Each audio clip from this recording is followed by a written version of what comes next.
Billy, thanks, mate, for joining us. We really appreciate it, as always. I'll get straight to it. A tough decision for you to drop DCE, and can you talk us through how that came about? Yeah, thanks for having me, Braith. Obviously, really tough decision, to be honest. Probably the toughest phone call that I've had to make since I've been the coach of this Queensland State of Origin team. And it was made what I believe is the best thing for the team. After every Origin game, you look at the selections of every player and who deserves the position the most, and this is what we've come up with. Hey, Billy, talking about selections, Cameron being captain, it's a big honour to be captain of the state. What was his first reaction when you told him? There was actually no words. Yeah, it was quite a moment that I'll remember, actually, Gordy. It was last night about 9 o'clock, 9:30. I was just sitting in my room and made the decision and sent him a text and told him to come up and have a chat. We spoke a little bit about footy, and then I just said to him that I want him to lead this team and be the captain. He got a little bit emotional, and I know how much this team means to him. I know how much this state means to him, and I know how much the position of leading this state means to him. So,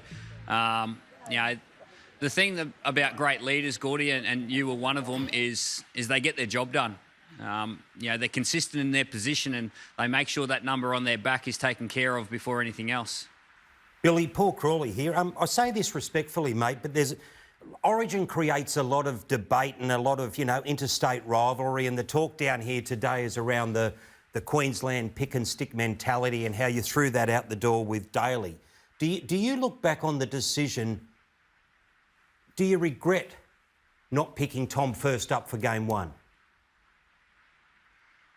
It's actually a good question, Paul, and no, I don't. I felt Daly deserved that opportunity in game one, and now I feel Tom did and really has earned this opportunity to play in the 7 jersey. So I'm really comfortable with the decision that we've made and that we've come up with, and we do believe it's the best thing for the team. Alan Langer played his last Origin game for Queensland at some stage. Cameron Smith did. Gordon Tallis did. I did. Everyone has their time, and we just feel it's Tom Dearden's time now. Kurt Capewell's back in the team now. He didn't play in the last game, so it's just about thinking about what is best for the footy team, and sometimes those decisions are tough ones. Billy, it's Dean Ritchie. I wrote this morning on the back page that Queensland's once famous pick and stick is now pick and flick. Am I on the money, Billy, or am I a gibberer? Oh, sorry, Dean. I didn't get to read your article today, so I apologise for that.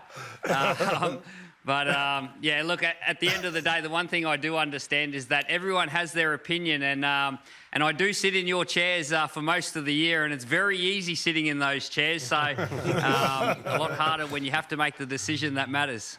What about, Billy, the decision to keep with Kalen at fullback, and was there a consideration after Reece Walsh's return the other night to maybe bring him in for this game?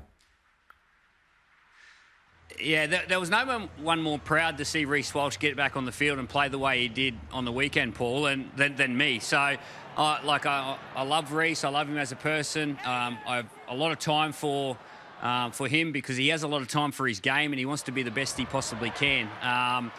But no, we're very, very confident in Kalen.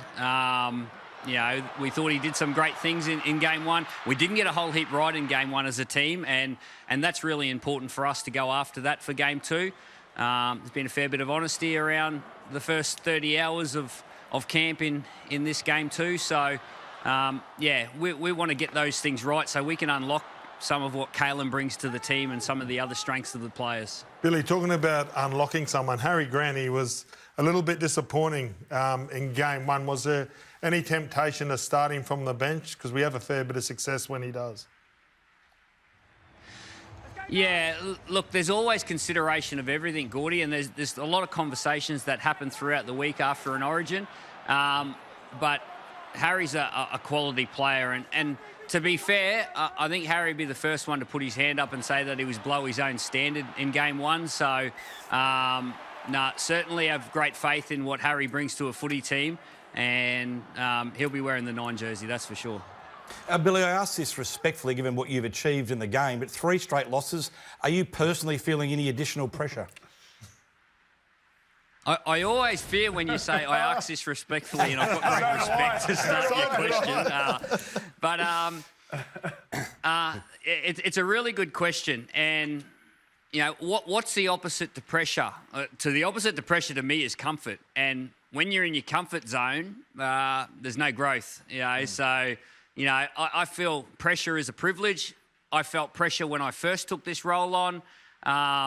And there's still pressure now. Like, it means a lot to us. It means a lot to the players, and it means a lot to the people of Queensland. So with that comes pressure, but I'm okay with that. I'm okay with the position I'm in. I'm here for the right reasons. I'm here to help this group of players, you know, perform for a game of footy, and that's where my focus is.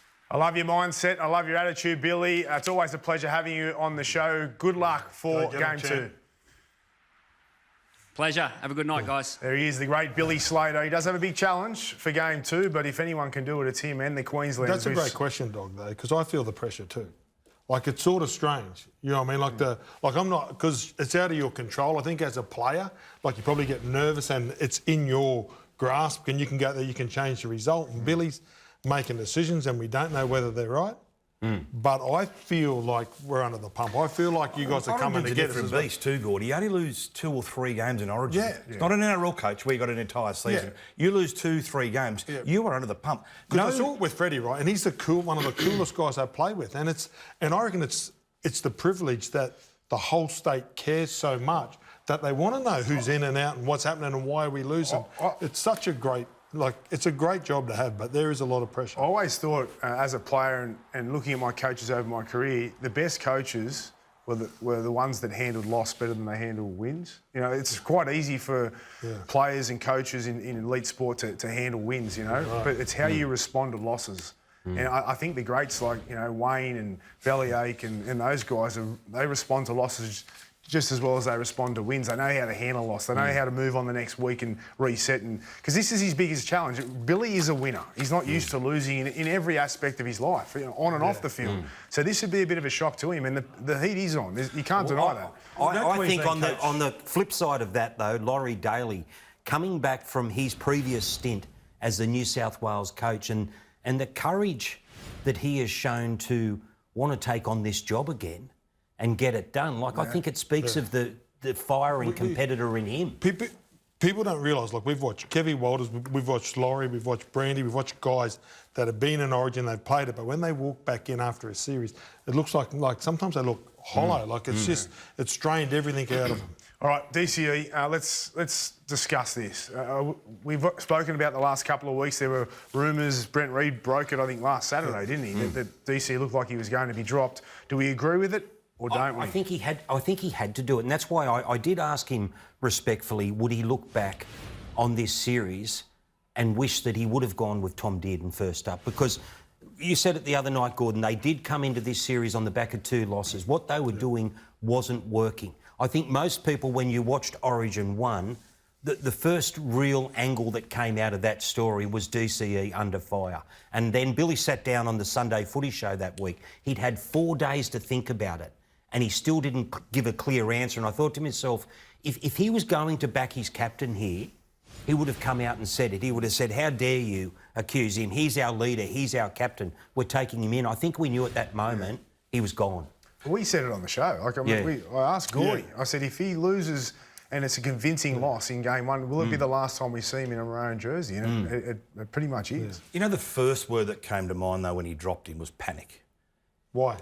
Well, he's picked him before game 1, Gordy. That doesn't mean you're going to be there for all 3 games. I get that. But let me finish. Yeah, but then that's the loyalty part that you said that we don't have. I get that. Yeah. But I'm saying to you, if you pick your captain, he's your leader, he's your mentor, he's your playmaker, he's your kicker. You have made your bed for the series in my eyes. But if you decide then to pick him for 1 game, boot him to the gutter, I think that smacks of... On the contrary... That smacks of panic. I think it smacks of leadership I think everyone realised watching that game it was the tough decision that had to be made. He would have been sidestepping the issue see their to go forwards? forward. I think they conceded they've made a mistake. Their forwards got annihilated. He just can't come out and say it. They got annihilated. They got annihilated. He just spoke then too about the honest conversations in the last 20 hours or whatever. And that's what they need to do, Gordon. I asked you this too about your pack.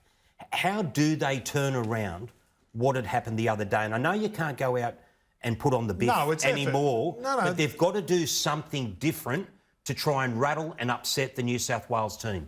Yeah, well, they can't miss the start. It was probably a glorified club game with the intensity that we went out, especially on our home turf. I think Tino Mo and our starting pack has to work really hard. We got to get it. We got to get under their grill. And it's not being rough or anything. It's just actually. But it almost is, isn't it? When you think back to the great Queensland rivalry. Controlled aggression. We've always had small packs, right? And we've gone out there and done the job against bigger names and much fancied sides, and that's what this side has to do. The Gary Larson type of performance, we need them. You know, these. I'll ask you a question. Do you think the Queensland pack have enough hard heads, and I mean real ruffians, to cope with State of Origin? Yes. Because in Origin 1, they looked like a club side against a New South Wales side which looked harder, and they look like a representative side. Yeah, no. And as I said, we're up against it. New South Wales are in their prime at the moment. They've got a really good footy side. It doesn't mean that we can't compete with them. It doesn't mean that the 17 guys, I really like our bench. I think we didn't have anything coming off the bench. So when we couldn't go with you, we had nothing coming off the bench. I just looked at the makeup of our side. It's a better mix, and we got to go with you from the start.